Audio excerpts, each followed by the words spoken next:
What's next for Oklahoma City Thunder ngayong tapos na ang kanilang 2026 NBA season? Matapos silang matalo sa Game 7 laban sa San Antonio Spurs sa 2026 West Conference Finals, haharap ang Oklahoma City Thunder sa isang napakahalagang off-season na ang focus ay ang pag-manage ng salary cap at ang pagpapalakas ng roster. Kahit nagtapos ang season nila as one of the greatest records sa regular season na may 64-18, hindi nila nagawang i-defend ang kanilang championship title, kaya kailangan nilang gumawa ng mahalagang desisyon this off-season.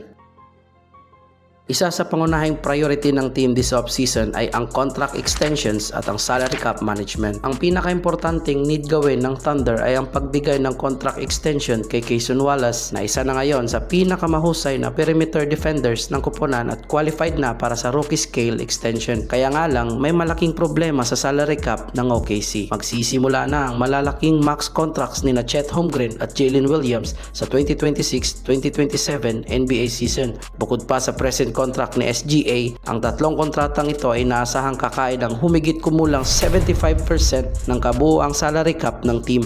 Dahil dito, pwedeng mapilitan ang Thunder na i-trade ang ilan sa kanilang mga kontrata tulad ni Lu Dort at Isaiah Hartenstein for team option combined for $40 million next year. Kaya expected nang may isa sa kanila na di na babalik sa team next season upang maiwasan ang mabigat na luxury tax penalties at mapanatili ang flexibility para sa mga susunod na mga kontrata. Di na din enough ang pondo ng team para i-extend pa si Isaiah Joe and Kendrick Williams, pero good news pa rin sa team dahil pwede pa ring option si AJ Mitchell at Jared McCain. At isama mo pa si Nikola Topic and Thomas Sorver na pwede din sa wing position ng team.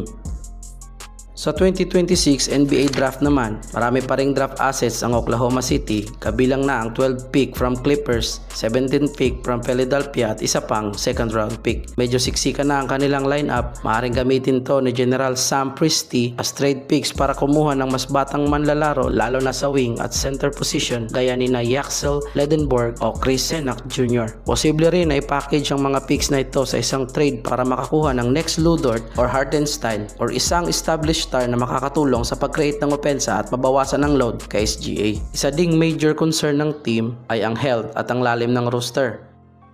Isa pang malaking focus ng Thunder ay ang madaliang pag-recover sana ni Jalen Williams at AJ Mitchell na parehong nakaranas ng injuries at nakaapekto ng malaki sa kanilang playoff performance. Sabi pa nga ni Jalen na kung di lang sana siya na-injured, mananalo sila laban sa Spurs. Kaya sa free agency, limitado ang kanilang mga pagpipilian dahil sa salary cap restriction. Pero pwede silang maghanap ng mga veteranong shooters o defenders sa mababang presyo tulad nila Tim Hardaway Jr. o Gabe Vincent upang mas palakasin ang bench. Sa madaling salita, ang pinakamalaking hamon ng OKC ngayong off-season ay kung paano mapapanatili ang kanilang young core habang hindi lumulubog sa salary cap issues. Ang mga susunod na buwan ay magiging mahalaga para malaman kung makakabalik ba sila bilang championship contender sa susunod na season. Pero para sa inyo mga kaballers, anong adjustment pa ba ang kailangan ng team para makabalik as contender for next season? And this is Ballers TV. Thank you for watching.